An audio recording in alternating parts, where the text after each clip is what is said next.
So, Chapter 6, What is my trauma type? Healthy employment of the 4 Fs.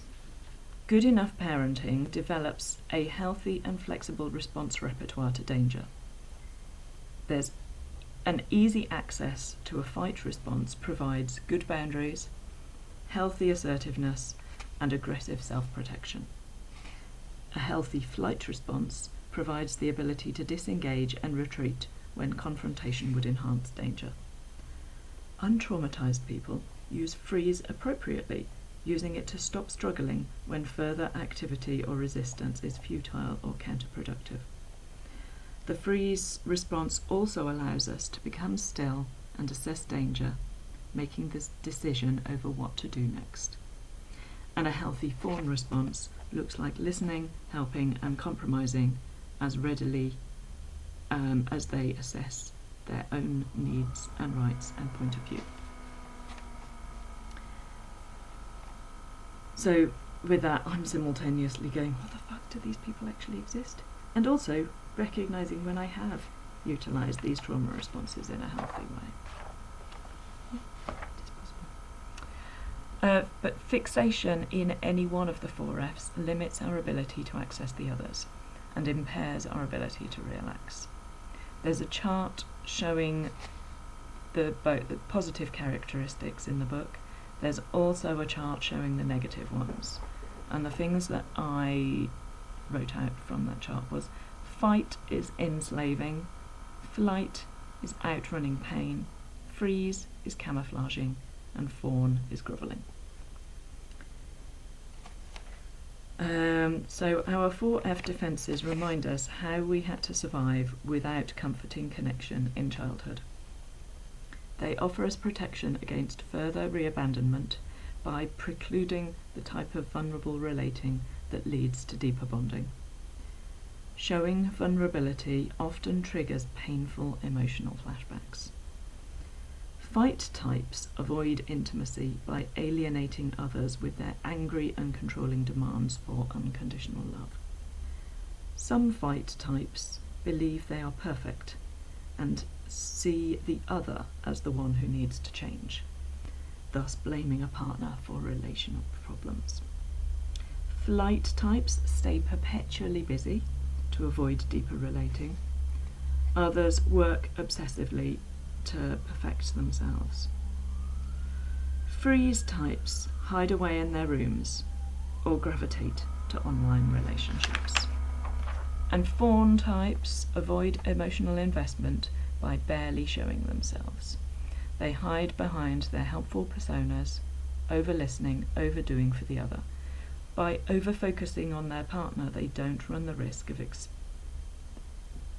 exploring their real self, and thus deeper rejection. The distortions, 4F distortions. Fight uses control to connect and rage to be safe. Flight uses perfection for both connection and safety. Freeze doesn't connect, it uses hiding to feel safe. Fawn uses merge to connect and grovelling to be safe. There's a few pages about the fight type in more detail, and I made a note about the recovery bit. If the fight type is able to see and understand the costly price they pay for controlling others with intimidation, criticism, and sarcasm, some can see how their aggressive behaviour has scared people away, or how they stay but are unable to create the warmth that the fight person craves. They can also be shown how excessive use of power triggers a fearful emotional withdrawal, thus making the fight type feel even more abandoned, which makes him become more outraged and contemptuous, creating even more distance. Fight types benefit from learning to take time out when they notice they're activated and channel the bulk of their feelings towards grieving, and working through their original abandonment. The flight type, the obsessive-compulsive defence. This is driven by the belief that perfection will make them lovable. Rush is in thought and in action. It's the left brain dissociation, which is using constant thinking to dissociate yourself from underlying pain. This can be the reckless adrenaline junkie, the workaholic, and OCD. Recovery from this involves carving out time to slow down and examine what's going on. In flashbacks, we can become headless chickens, scattered activity. So it talks about reprioritising. What hurt am I running from right now? Can I open myself to the idea of soothing myself in my pain? The freeze type is the camouflage response. Freeze have the deepest belief that people equals danger. And this is right brain dissociation of sleep, daydreaming, wishing, TV, online browsing, and gaming. The ADD diagnosis. Changing the internal channel whenever an inner experience becomes uncomfortable. When especially triggered, there may be a schizoid type detachment from ordinary reality, and in worst case scenarios, you can develop schizophrenia. So recovery from a polarised freeze has got 3 challenges. Firstly, a reluctance to enter into transformative relationships, and even less likely to seek therapy or terminate quickly when they do. Secondly, they're less motivated to try and understand the effects of their traumatisation. They tend to project the perfectionist demands of the inner critic onto another. This survival mechanism has helped them as children to use the imperfections of others as justification for isolation. Isolation was smart and safety-seeking.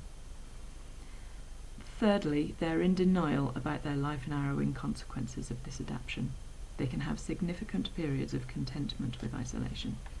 The author then theorises about an internal opioid release to self-medicate.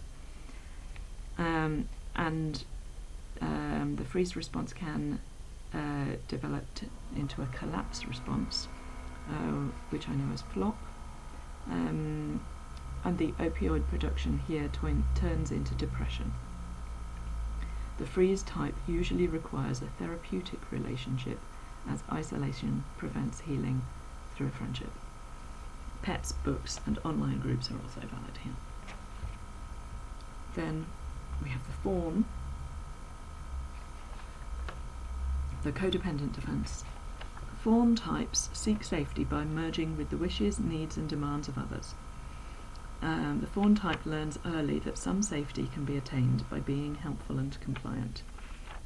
The child becomes parentified and takes care of the parent's needs, while the parent acts like a needy and tantruming child.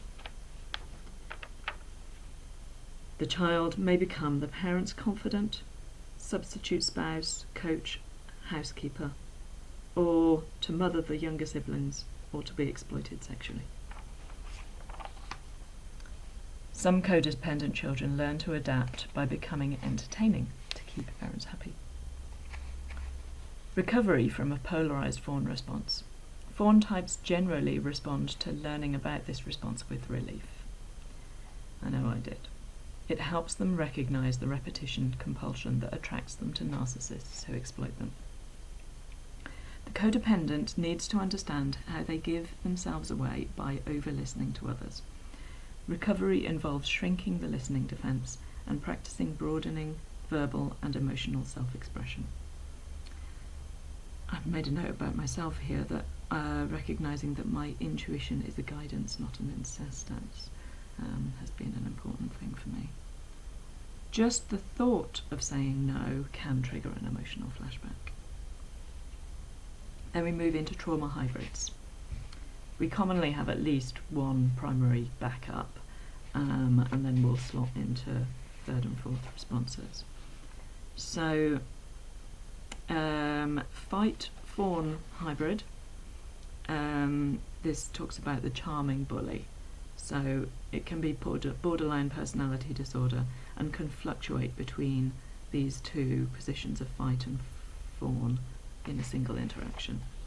There's also fawn-fight, which is also vacillating, but with less vitriol and entitlement. Fight-fawn feels coercive and manipulative.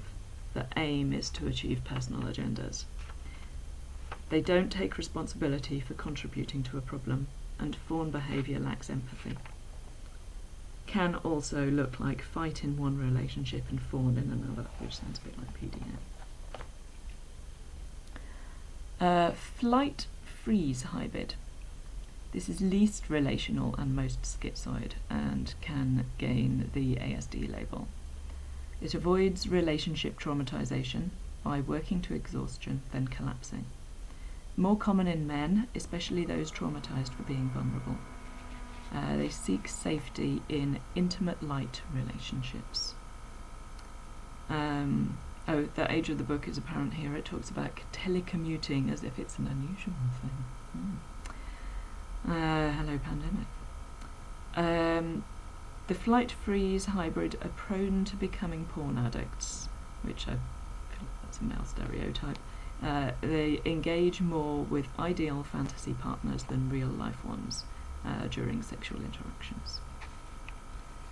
Then there's a brief mention of the fight-freeze hybrid, who rarely seeks therapy on their own, is a passive narcissist, and is typically as untreatable as the extreme flight types. So then the book goes into a self-assessment section, and talks about the fight-fawn continuum, and where normal, healthy narcissism and codependence, interdependence, but that's the word that came up for me, occurs in the middle of this spectrum, and the flight-freeze continuum, which is the balance between doing and being, between persistence and letting go, and between an intense focus and a daydreamy reverie.